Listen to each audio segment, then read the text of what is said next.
it seems like every chance or every opportunity there seems to be some scandal that comes out regarding Trump, and they seem to be, I don't know, they just don't seem to hold water. They seem to just fall apart, and it just all seems to be a bunch of white noise and fake news. But hey, don't worry, because this one's totally different than the 300 other scandals that have come out.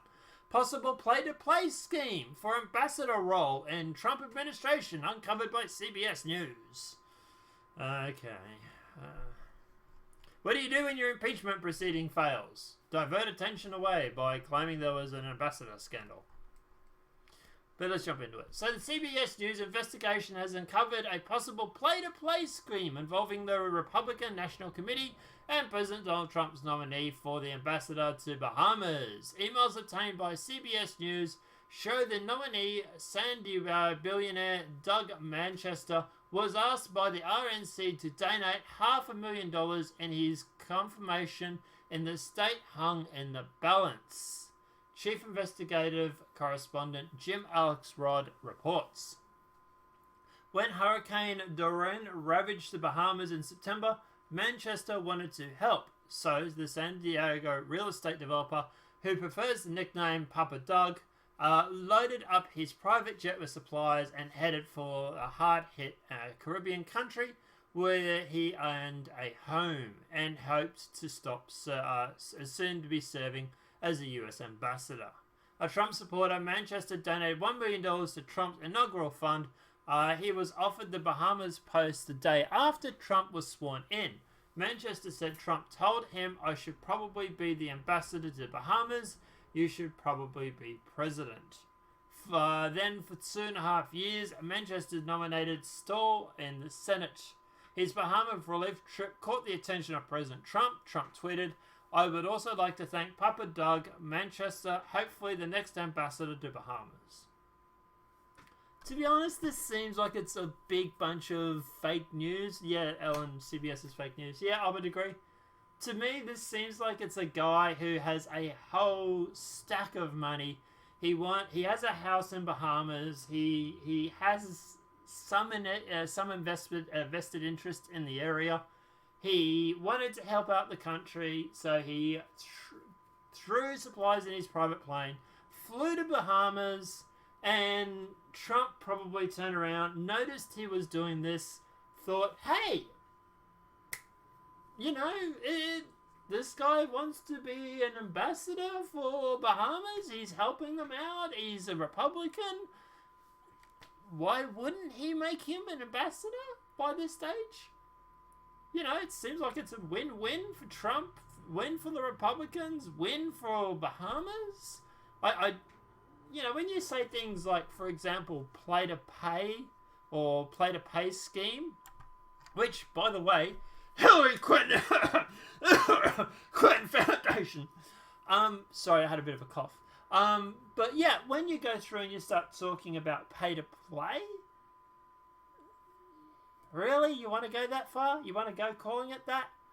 What about Hillary Clinton with the Clinton Foundation? And all of a sudden she becomes irrelevant, and all of a sudden all these countries stop donating money and to the Clinton Foundation. Even Australia got in on that. Even we were giving her money.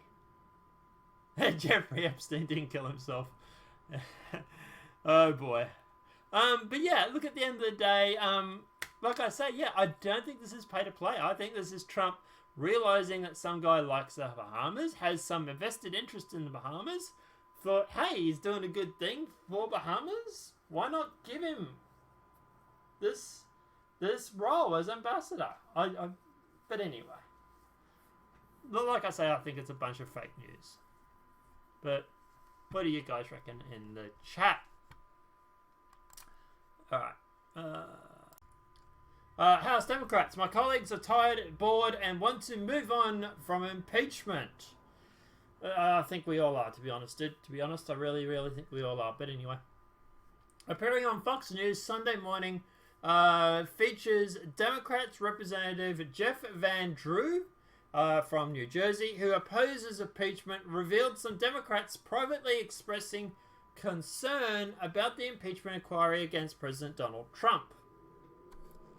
a partial transcript as follows. So Maria says, are we expecting impeachment vote sometime in December? How will you vote? Jeff says, I would imagine I'll be voting no. Now, I always have a concealer. If there's something new, something we'll have to hear. I think he means he has the right to change his mind. Something that really rises to the level of treason or high crime, that'd be different. But we don't see that. We see little variations, hearsay, discussions that somebody heard something that somebody else said. Impeachment, as you know, on the founding fathers had various debates on whether they would even allow impeachment in the Constitution. If you don't disenfranchise voters, millions up upon votes for voters. Voters choose their leader in America. Barimio, are you hearing from some of your colleagues in some of the states that President Trump won and that they may also vote no? Are you hearing some concerns amongst your colleagues, or even start of a lone wolf in this? I don't know how the other folks will vote, because all in honesty, originally I thought we're going to be a few more. Not that it matters to me if I'm the only one. I'm not 101. I do what I believe is right. There's some discussion among them quietly, privately of concern, especially when I'm hearing out in the streets, is that most people they're kind of, they're worn out. They're already kind of bored. Most folks, they really want to move on unless there's something new and amazing we know by the end of game here. So he's basically saying that the Democrats are sick of it already. They're sick of hearing about it.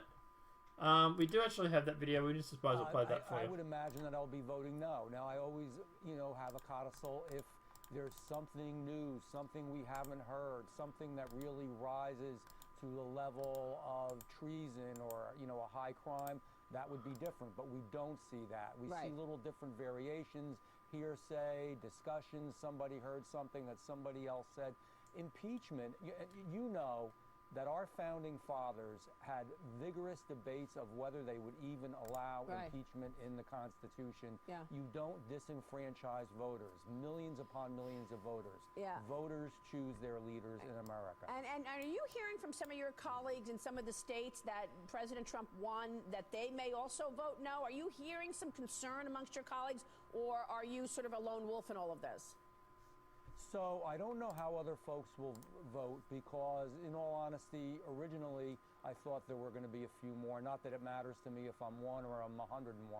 I do what I believe is right. Good for you. But there is some discussion among some of them, quietly, privately, of concern, certainly. I mean, what I'm hearing out in the street is, with most people, is they're kind of tired, they're kind of worn out, they're kind of bored, most folks. And they really want to move on unless there's something new and amazing. We know the end game here. And the end game, we heard from Lindsey Graham as well. Congressman Zeldin. So, yeah. Like, at the end of the day, I would happen to agree with him. I think at the end of the day, this impeachment thing is a load of crap. I think most people are sick of it. Most people don't want to hear about it. I don't even want to cover it on the channel. I obviously do, because it's news and I want to keep you guys informed. But to me, this is all kind of boring shit. It really, really is.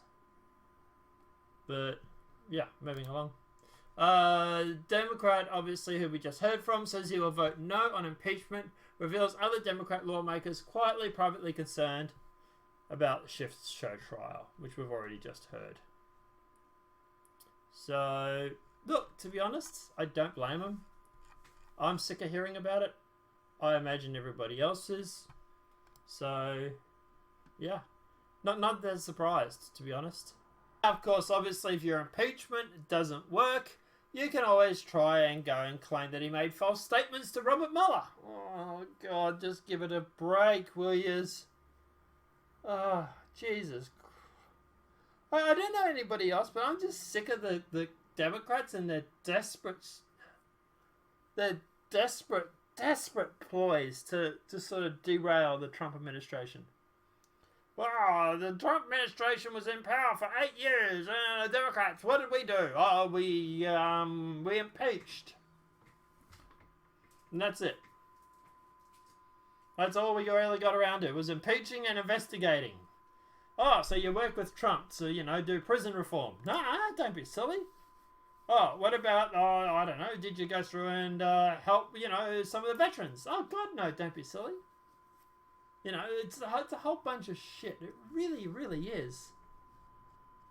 House Democrats have launched an investigation into whether President Donald Trump made false statements in his writing answers to Special Counsel Robert Mueller. Oh, my God, I'm so over this. Look, it's a load of crap. At the end of the day, right, they're desperate. They're trying to get him out on everything they can. It is a load of bullshit. This will end up being a big nothing burger that the media can use for the next few weeks to make headlines. And to be honest, I'm that bored of talking about how the Democrats are trying to impeach Trump. We're just going to go on to the next story. Because it's the same shit over and over and over again. Desperate ploys to impeach him on anything they could possibly make up or figure. It's just absolutely ridiculous. It's sickening. It's tiring. And they would just be doing so much better if they would actually focus on actually making their own cases for why they should be re-elected. Because, yeah, it's so much crap. It really, really is. But let's jump on to the next story.